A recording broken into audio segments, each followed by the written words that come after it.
আসসালামু আলাইকুম। কেমন আছেন আপনারা সবাই? আলহামদুলিল্লাহ আমি তো অনেক ভালো আছি।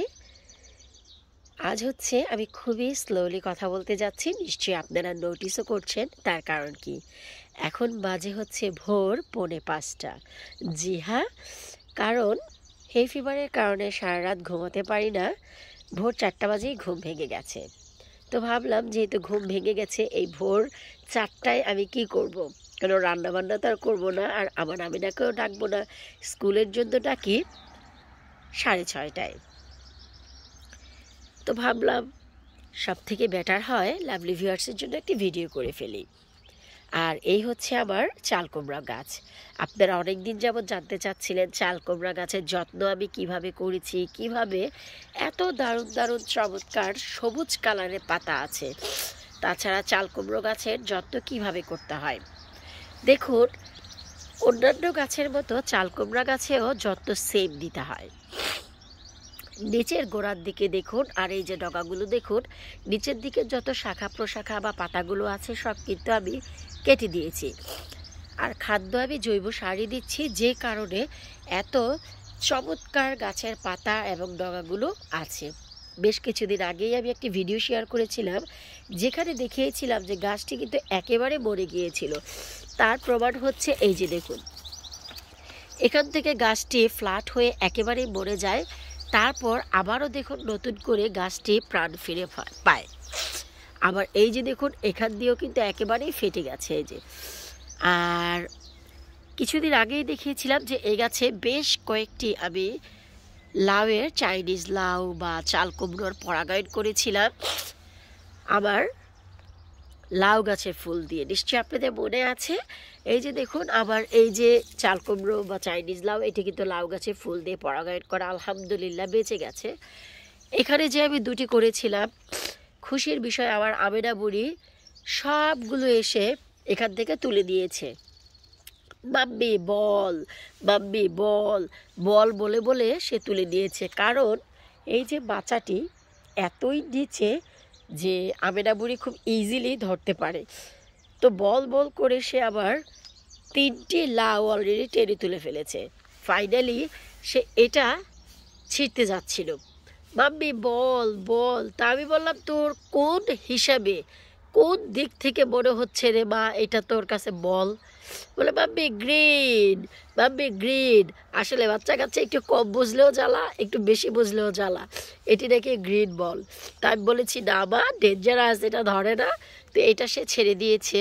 আর এই যে ভেতরে ভেতরে যে লাউগুলো, ওইগুলো তার চোখে এখনো পড়েনি, তাই সে বাঁচিয়ে রেখেছে আর কি আমার জন্য। আর এই যে এইখানে যে লাউগুলো ছিল, পরাগায়ন করার পর সে তুলে ফেলেছে। বাচ্চা মানুষ, আসলে কিছু তো বলা যায় না। আর এই যে দেখুন, জৈব সারের কারণে আমার কত চমৎকার আছে গাছের ডগা পাতাগুলো এখন।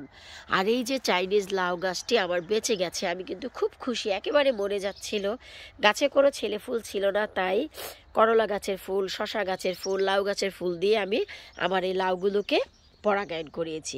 আর এই যে দেখুন, কোনো প্রকারের পোকামাকড় কিন্তু এখনও পর্যন্ত শুকর আলহামদুলিল্লাহ আসেনি। আমি এতে অ্যাপসম সল্ট দিয়ে যে আমি একটি কীটনাশক বানাই, তা আমি স্প্রে করেছিলাম 2বারের বেশি আমার স্প্রে এখনও করার প্রয়োজন হয়নি, কারণ যখন দেখলাম পাতাগুলো সতেজ আছে তাই আমি কাজ করেছি। আর হ্যাঁ, গাছের 1G কাটিং 2G কাটিং কি তারা আপনারা নিশ্চয়ই অনেকেই জেনে গেছেন। এই যে গাছের 1G কাটিংয়ের পর আমার গাছে ফল ফুল এসেছে। যখনই দেখলাম যে হ্যাঁ 2Gর সময় হয়ে গেছে, এই যে দেখুন মাত্রই মাথাটি আমি কেটে দিলাম, 2G কাটিং করে দিয়েছি। যখনই দেখবেন যে ডালগুলো 2Gর ডালগুলো বড় হয়ে গেছে, ডেফিনেটলি আপনারা 2G কাটিং করে দিবেন। এখানে আমি গতকালকে বিকেলে 1G কাটিং করেছি। ওই যে দেখুন, এখন ডগায় ডগায় আপনারা চাল কুমড়ো পাবেন। এই যে দেখুন, এই যে তাছাড়া কোনো সমস্যা নেই। আমি নতুন করে নতুনদের জন্য আবারও এই চাইনিজ লাউয়ের ফলন করতে যাচ্ছি।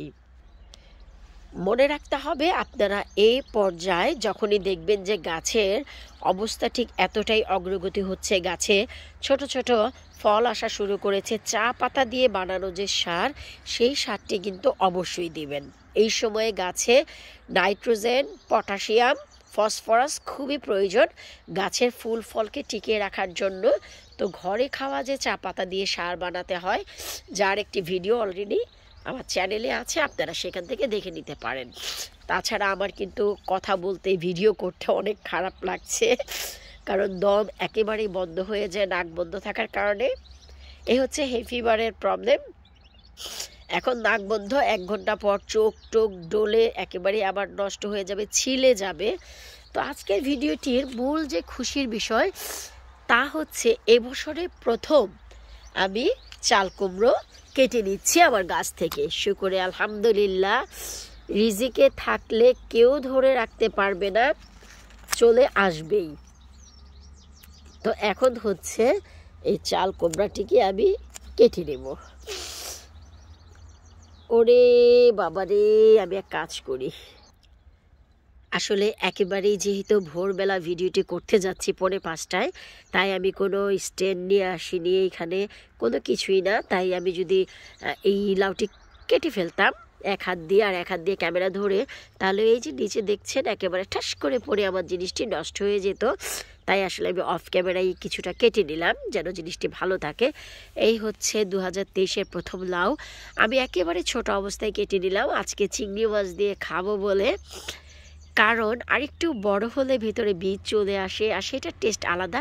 আর যেহেতু গাছ ভরা এখন চাইনিজ লাউ হবে, তো ভাবলাম আজকে এটা দিয়ে মজা করে আমরা কি খাবো, চিংড়ি মাছের ঝোল খাবো। তো এ ছিল আজকের ভিডিও। আশা রাখছি আপনাদের ভালো লাগবে আজকে আমার এই ভিডিওটি দেখে। আর এত সকালবেলা ভিডিও করে যারা লাউ গাছের যত্ন জানতে চাচ্ছিলেন, চাল কুমড়ো গাছের, বিশ্বাস করুন সব গাছের মতন এই গাছের যত্ন অনেক, কিন্তু এই গাছে আপনারা শুধুই শুকনো জৈব সারটি ব্যবহার করবেন স্লো রিলিজের জন্য। কিন্তু যখনই দেখবেন যে গাছে এমনই ফুল ফল চলে আসছে, ছোট ছোট কুমড়ো ধরছে, ঠিক তখনই আপনারা এতে চা পাতার সারটি দিতে একেবারেই ভুলবেন না অবশ্যই। আর অ্যাপসম সল্টের যে কীটনাশক তা দিবেন আপনারা সপ্তাহে 1 দিন। একটি কথা মনে রাখবেন, সবাই গাছে পোকামাকড় ধরার পর যত্ন করে, বিশেষ করে অ্যাফিড পোকা। সেই অ্যাফিডটি কিন্তু গাছকে নচ করে ফেলে। অ্যাফিড কি এই সম্বন্ধে খুব শীঘ্রই আমার চ্যানেলে একটি ভিডিও আসবে, কারণ গার্ডেনাররা গার্ডেনিং শুরু করে দিয়েছেন। আর এখনই আপনাদের এই অ্যাফিড পোকার সম্বন্ধে জানা খুবই খুবই খুবই জরুরি। সো তার জন্য খুব শীঘ্রই ভিডিও আসবে চ্যানেলে, আশা রাখছি আপনাদের উপকারে আসবে। তো আমি যে কাজ করি, ডে 7 থেকে আমি কিন্তু কীটনাশক ব্যবহার করি। কোনো জিনিস নষ্ট হওয়ার আগেই আমি যত্ন করি, নষ্ট হওয়ার পর যত্ন করলে অনেক বেশি কষ্ট হয় আর অনেক বেশি এফেক্ট পড়ে। সেই হিসেবে আপনারাও তাই করবেন, গাছ ভালো থাকা অবস্থায় যত্ন করবেন।